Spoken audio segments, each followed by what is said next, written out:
A very good evening. You're watching Primetime News on TV1, live and direct from our Newsfirst studios in Colombo. Bringing you the news, I'm Joda Abdin.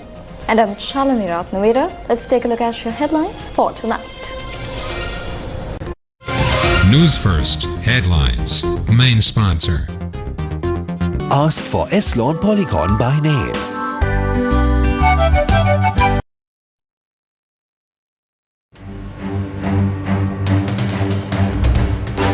White House warns of escalated strikes if Iran talks collapse. Washington says attacks will increase if diplomacy fails. Iran says no talks with US have begun. Dismisses reports as false. Foreign Minister rejects claims of ongoing negotiations. Israel claims Iranian Navy chief has been killed. Fuel and fertilizer queues emerge across several countries.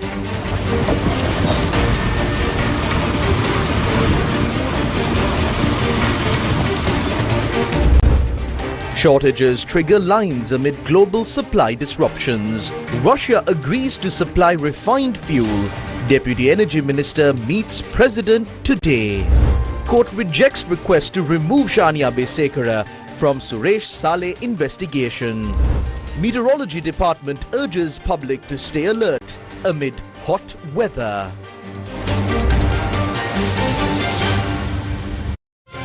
Newsfirst Headlines. Main sponsor. Ask for S-Lawn Polygon by name.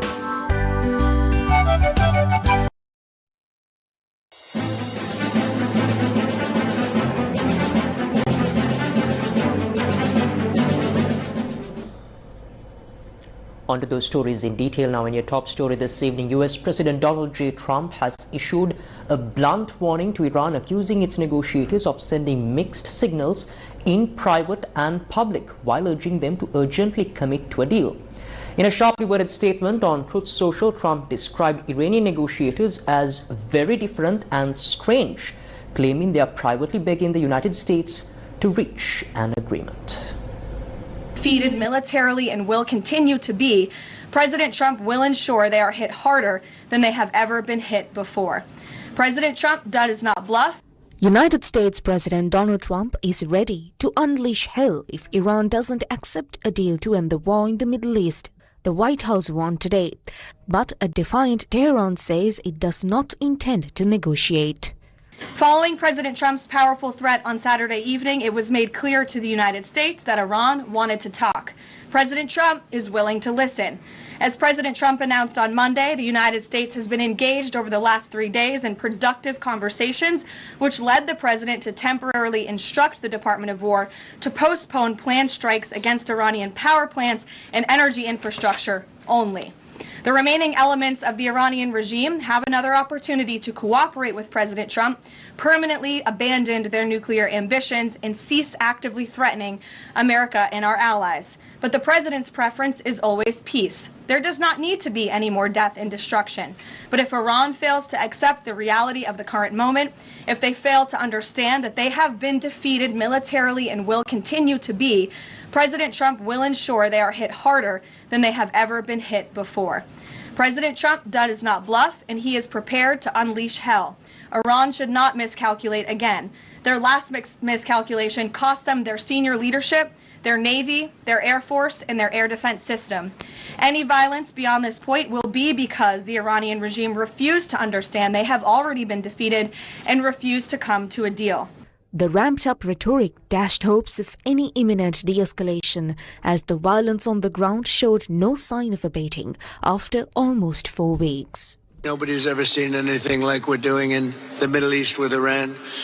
And they are negotiating, by the way, and they want to make a deal so badly, but they're afraid to say it because they figure they'll be killed by their own people. They're also afraid they'll be killed by us. There's never been a head of a country that wanted that job less than being the head of Iran. I don't want it.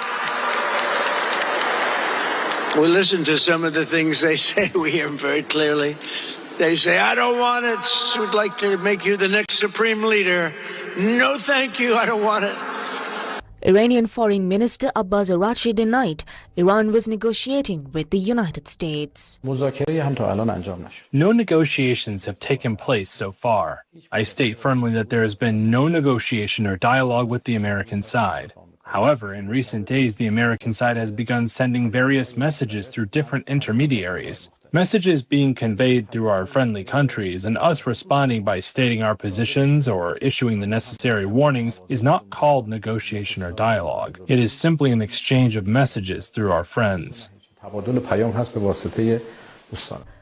At a recent Senate session, Democratic Senator Chris Murphy of Connecticut delivered a sharp critique of the ongoing war involving Iran, accusing the Trump administration of pursuing a shift and illogical strategy that he said has caused widespread human, economic and geopolitical damage.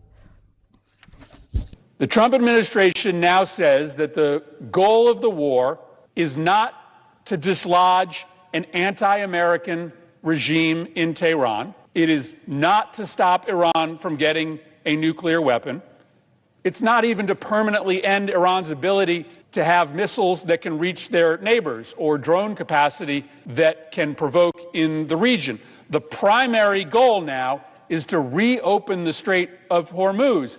Here's the problem. The strait was open before the war began. We are now seeking to solve a problem that we created.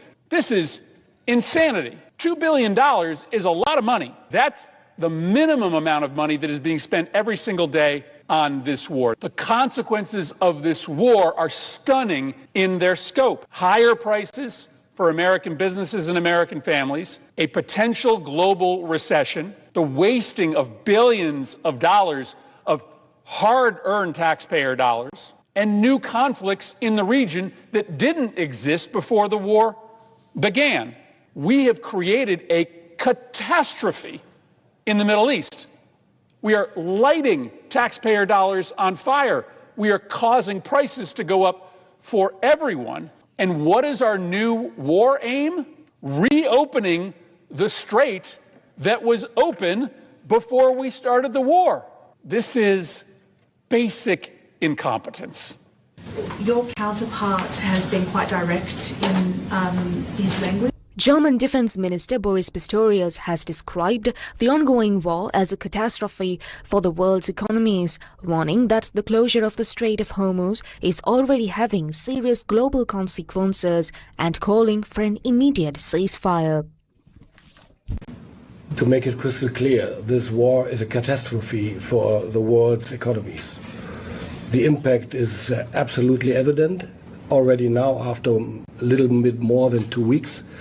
The closure of the Hormuz Strait has an impact for all the region in the Indo-Pacific, including Australia, but foremost, especially for Japan, depending by more than 90% of imports via the Hormuz Strait. So this is a real impact, and at the same time, the European partners and Germany as well highlighted from the beginning on.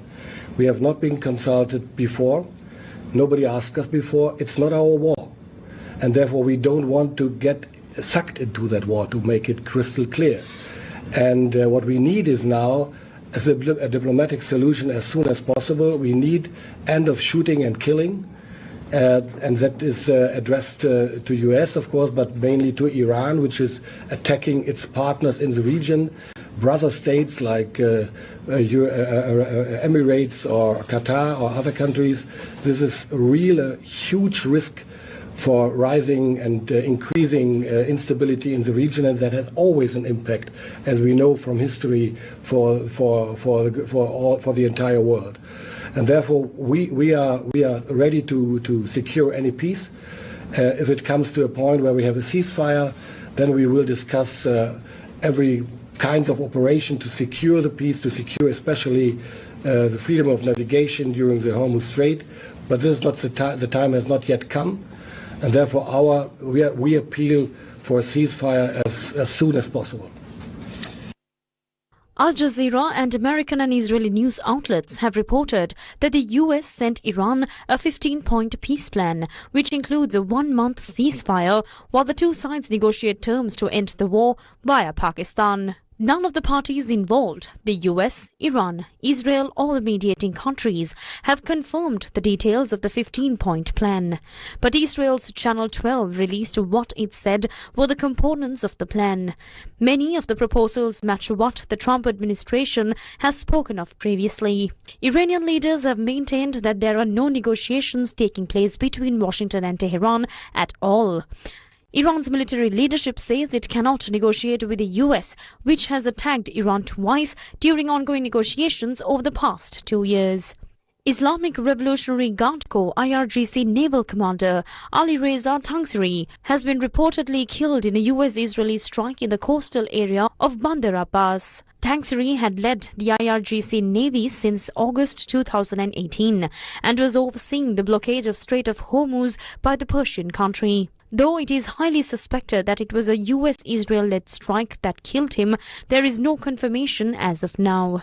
If confirmed, this will be the latest of the high-profile casualty in Iran since the war broke out on the 28th of February. A marine drone struck a crude oil tanker that had departed Russia, causing an explosion in the Black Sea near Istanbul's Bosphorus Strait. The incident, one of several in recent months involving Western-sanctioned vessels heading to or from Russian ports, occurred in the early hours. All 27 crew were safe and the Coast Guard had been dispatched to the vessel, the Altura, which was about 18 nautical miles from the Bosphorus, a key commodities shipping channel linking the Black Sea with the Marmara and the Mediterranean. The Islamic Revolutionary Guard Corps has announced the launch of the 82nd wave of retaliatory operations against the invading US-Israeli coalition using different types of missiles and drones. In a Thursday statement, the IRGC said that this wave came in retaliation for earlier airstrikes against critical infrastructure and civilian facilities throughout Iran. It noted that the wave began early today and would continue throughout the day. According to the statement, designated U.S. interests in Arif Jan and Al-Kharj districts of Saudi Arabia, the U.S. defense logistics site, the Patriot radar systems in Bahrain's Sheikh Isa region, support fuel depots of the U.S. military, a hangar for P-8 surveillance aircraft, a hangar for MQ-9 Reaper combat drones, and a satellite communications dish for drones deployed at Ali Al Salem Air Base were devastated with a large swarm of kamikaze drones.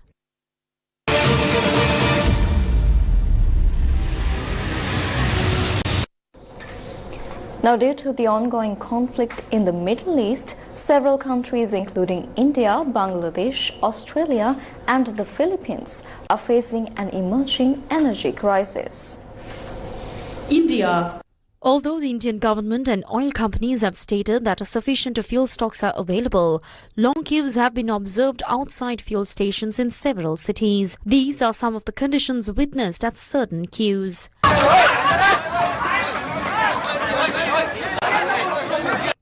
In states such as Gujarat and Telangana, crowds have been seen gathering in large numbers around fuel stations, ignoring queuing systems and purchasing fuel in a disorderly manner. The Hindu newspaper reported that long queues were also seen at fuel stations in districts such as Indore, Ujjain, Mandsaur, Shajapur and Jhabua in the state of Madhya Pradesh. According to the Times of India, many people standing in fuel queues were dressed in office attire, having arrived directly from night duty shifts the previous evening. Bangladesh. In Bangladesh, long queues have also formed at fuel stations due to a shortage in supply compared to demand. Foreign media reported that tense situations erupted among the public following the closure of many fuel stations across the country. Fuel station owners, citing concerns over their personal safety, have expressed a frustration of the government's failure to provide adequate security, according to the Economic Times. They have warned that fuel supplies will be suspended if the authorities fail to take immediate action. The Philippines. Amid the Middle East conflict, Philippine President Ferdinand Marcos Jr. has declared an energy emergency. Philippine Energy Secretary Sharon Garin stated that based on current consumption levels, the country has fuel reserves sufficient for approximately 45 days. Due to the situation in the Strait of Hormuz, the Philippines has been compelled to source fuel supplies from Russia, China and other Southeast Asian countries. Foreign media report that this has resulted in significantly higher costs. The Philippine government has also decided that many government officers will operate only 4 days a week in order to conserve energy. Australia is also taking various measures to manage fuel supplies amid disruptions to global oil distribution. These include encouraging work-from-home arrangements and increased use of public transportation. However, fuel prices in Australia have been raised several times in recent weeks. With fuel prices rising rapidly, authorities are now considering tax concessions on fuel as a possible relief measure.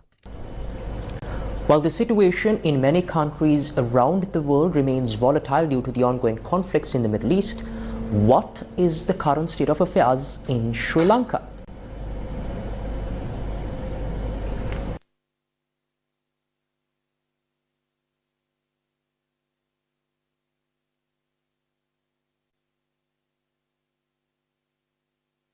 There were no fuel queues across many parts of the island today. Fuel is currently being issued at filling stations under the QR code system, with separate days allocated for vehicles based on the last digit of the vehicle registration number.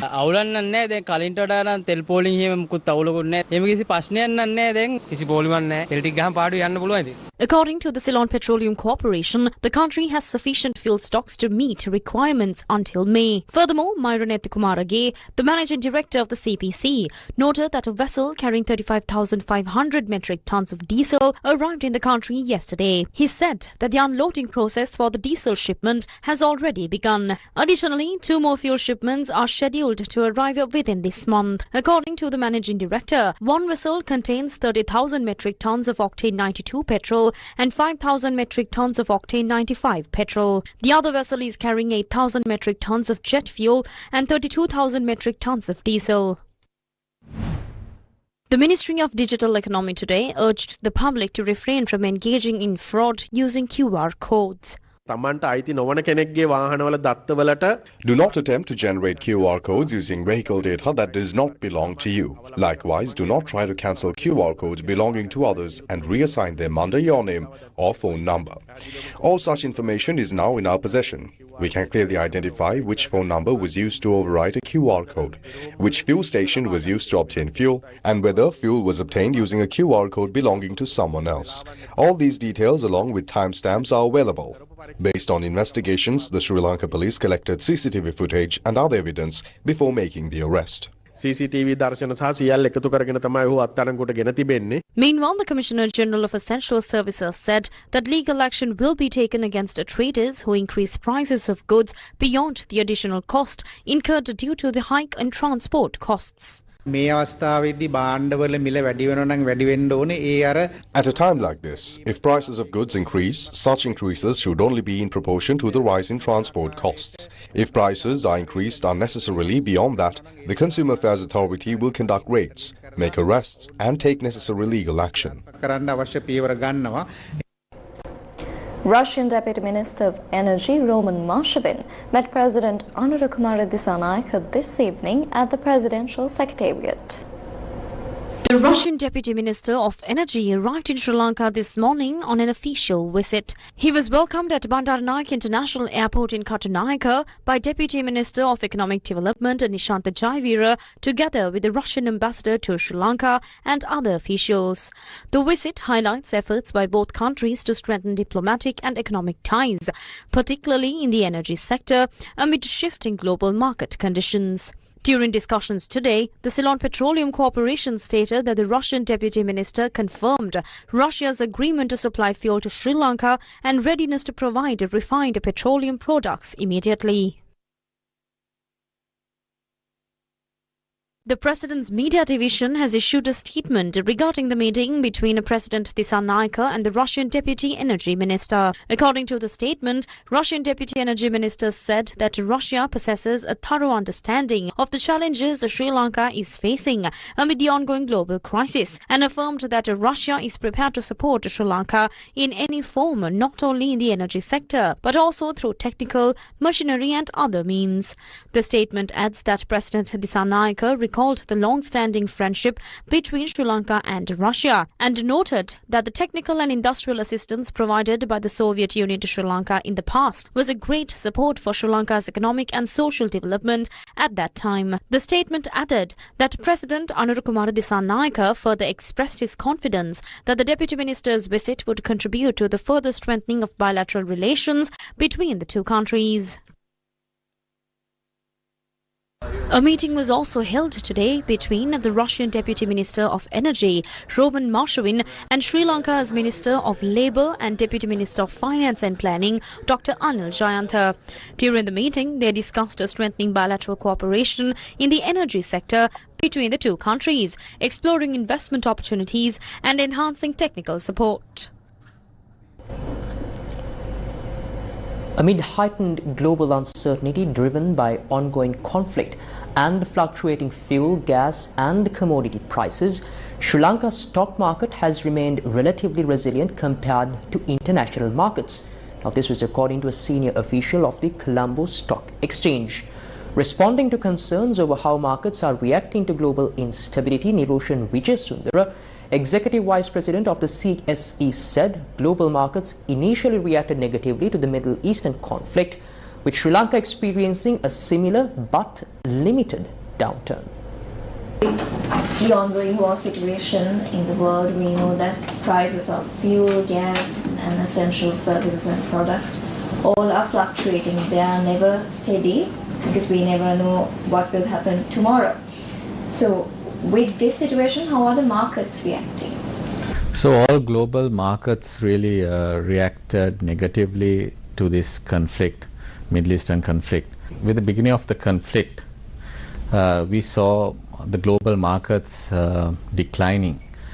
However, Sri Lanka did well, I would say, because it hasn't affected that much, because only the compared to the other markets.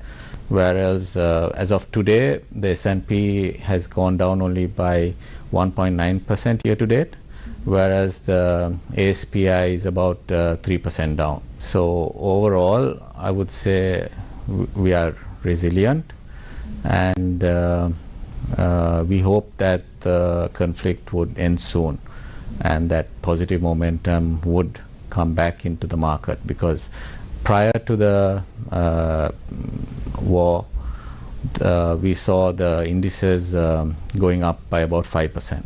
I would say that markets are volatile. You see that globally, right? People are at the moment just watching situations and picking up correct stocks at the correct time. So you shouldn't be panicking at this moment, but you should take a medium to long term view on things.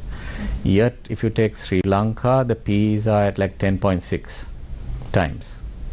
So compared to the region, we're relatively cheaper. So you would see that there would be more foreigners entering the market in the short to medium term, which would really drive the market up.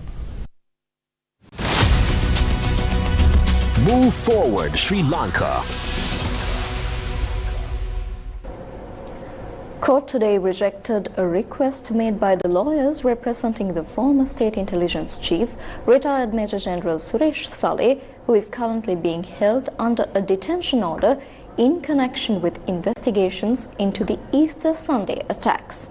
The application was made requesting to remove the Director of Criminal Investigation Department, Shania B. Sekara, from the investigations. Fort Magistrate Isru Nettikumara today ordered the Criminal Investigation Department to produce Saleh before court on the 22nd of April, despite him being held under detention orders. The case against 3 suspects, including former Chief of State Intelligence Service Suresh Saleh, was called before the 4th Magistrates Court today.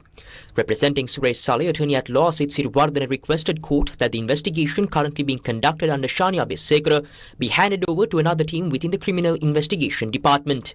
Meanwhile, the Criminal Investigation Department informed the court of the progress of the investigations. They further stated that a day after the previous court hearing, a military intelligence officer had visited the residence of a witness. Officials expressed suspicion that the visit may have been intended to influence the witness, noting that the individual has since vacated their residence. Excerpt from statement made by the investigating officer.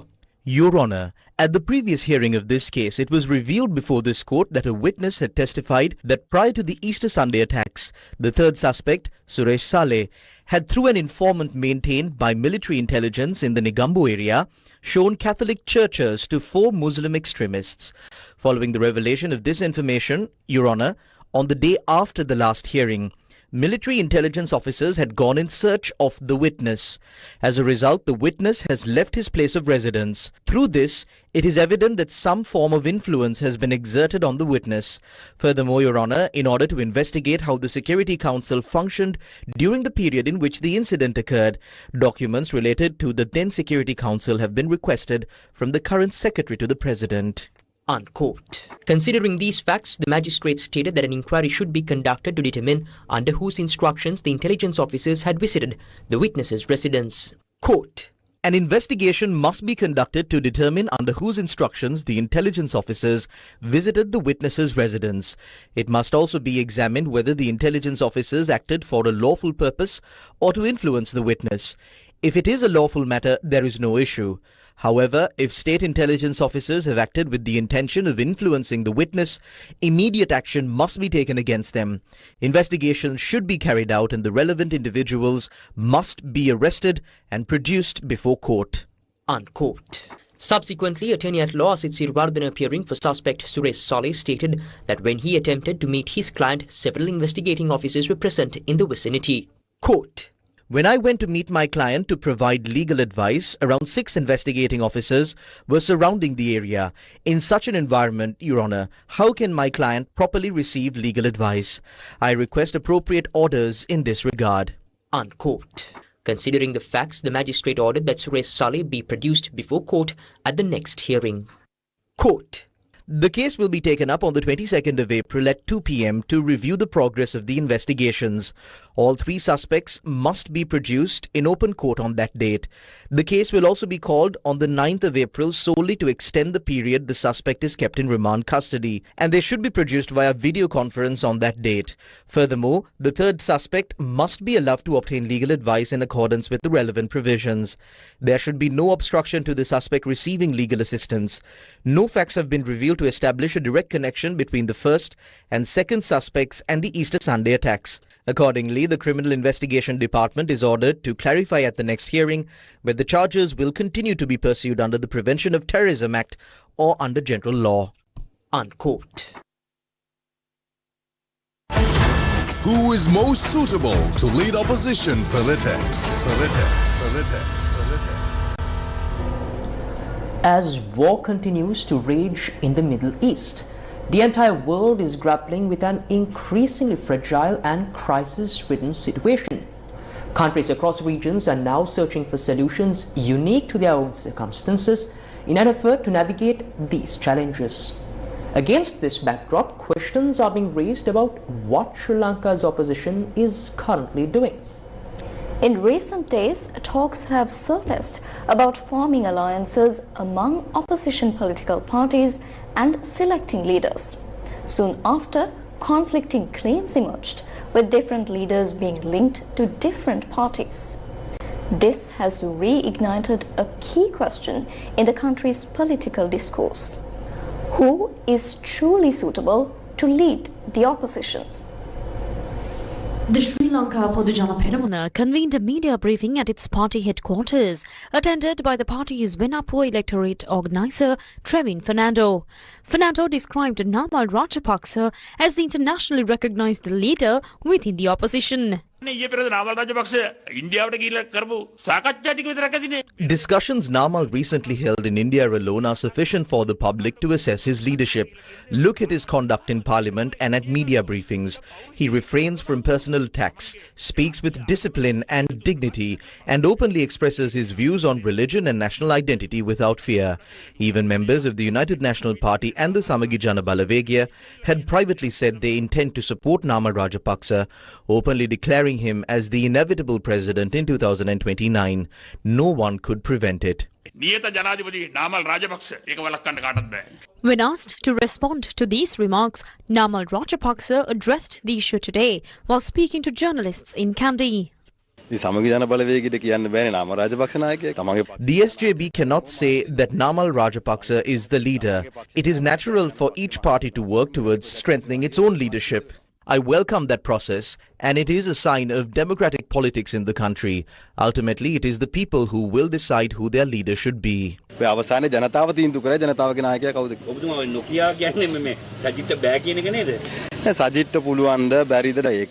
Sajid suitable or not? Such decisions are not for other parties to make. My current focus is on the challenges faced by the people and the global pressure affecting the country. The party intends to act responsibly and will not concern itself with the internal politics of other parties. While the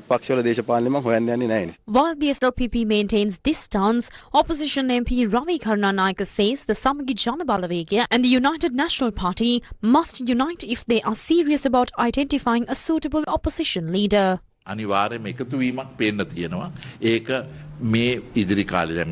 Some form of unity is inevitable in the future. Ranil Wickremesinghe is ill and we wish him a speedy recovery. Discussions are already taking place within the SJB under the leadership of Sajid Premadasa.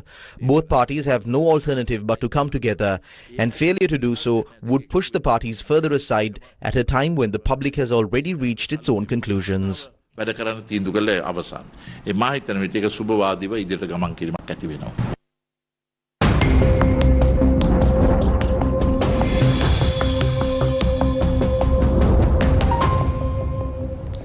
The Department of Meteorology states that the heat index has reached levels requiring caution in several parts of the island today.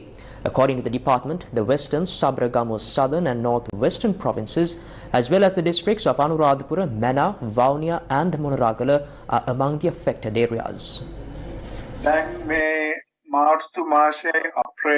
During March and April each year, Sri Lanka experiences its highest temperatures. In about a week to 10 days, the sun will be directly over Sri Lanka. That is why it becomes extremely hot during this period every year. Humidity is also high and temperatures rise further due to the intermonsoon period when wind speeds are low. With reduced wind and direct sunlight overhead, it creates very uncomfortable conditions. When will the country receive adequate rainfall? The Department of Meteorology states that the intermonsoon is expected to become active by the second week of April and that sufficient rainfall is unlikely until May. Is Sri Lanka currently affected by El Nino conditions?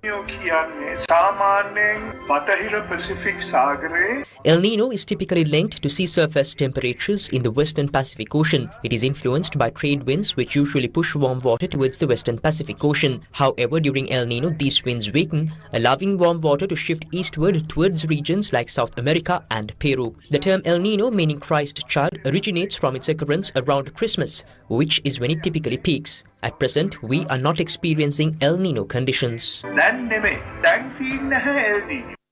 Sailor Enterprises presents Russell Peters returns to Colombo for the Relax World Tour, 31st March 2026 at the all-new Lumina Hall in the City of Dreams, powered by the Australian Migration Consultants. Tickets out now on bookmyshow.com.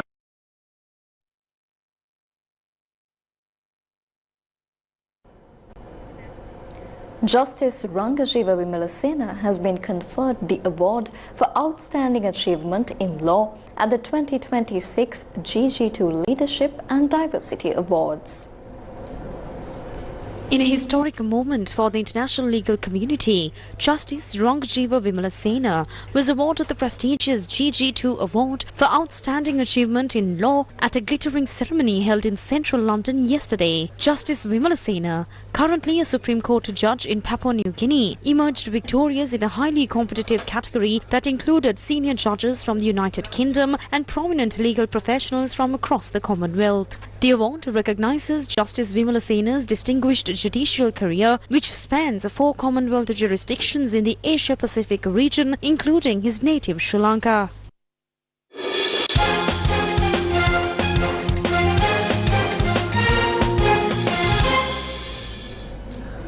The downfall of cricket in Sri Lanka did not start recently.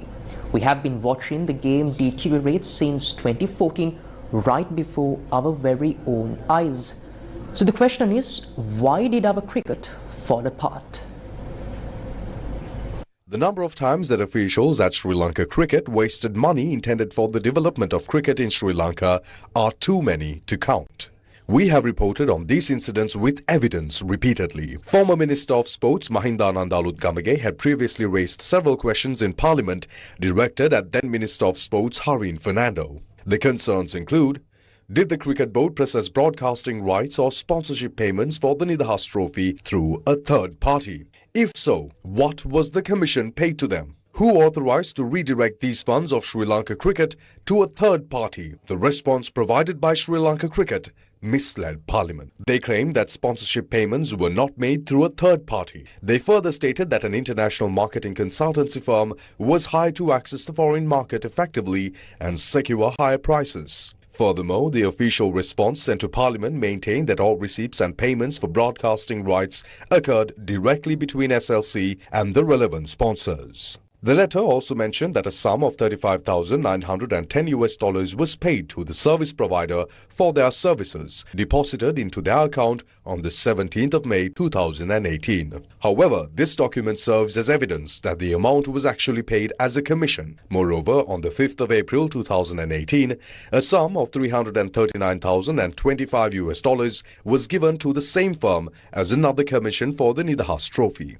Crucially, the response SLC sent to Parliament contained no mention of the basis or the reasons for providing this specific amount. There was a clear contradiction in the letter SLC sent to the then Sports Minister and Parliament. Was this vague response an attempt to hide the true nature of the transaction and suppress information?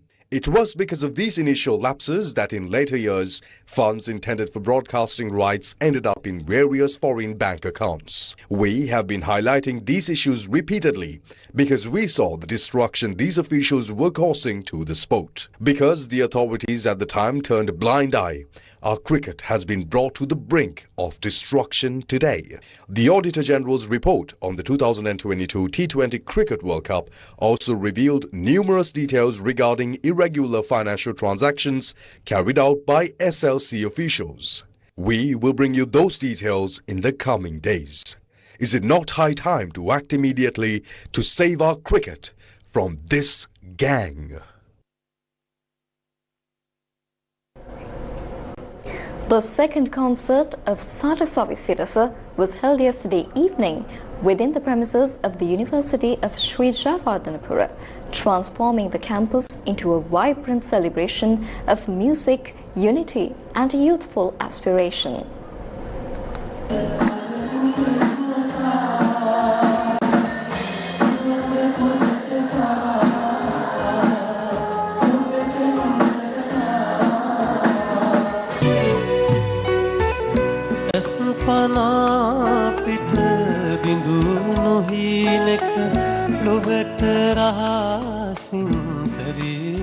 Under the theme Japura Premier, the event unfolded at the Faculty of Humanities and Social Sciences of the University of Sri Jayawardhanapura, drawing a large gathering that included Professor Shirantaheen Kender, academic and non-academic staff, and a sea of enthusiastic students.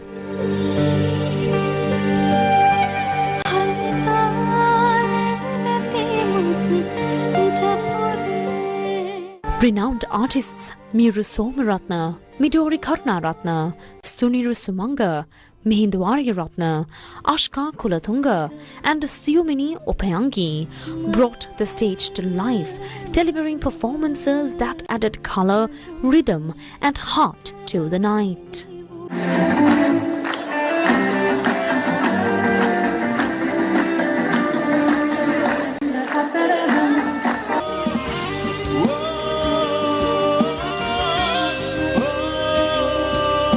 Organized for university students who dream of a new country and a hopeful future, Japura Premia Sirasa Sirasa was jointly presented by the Main Students Union of the University of Sri Jayawardhanapura and the Faculty of Humanities and Social Sciences in collaboration with Sirasa FM.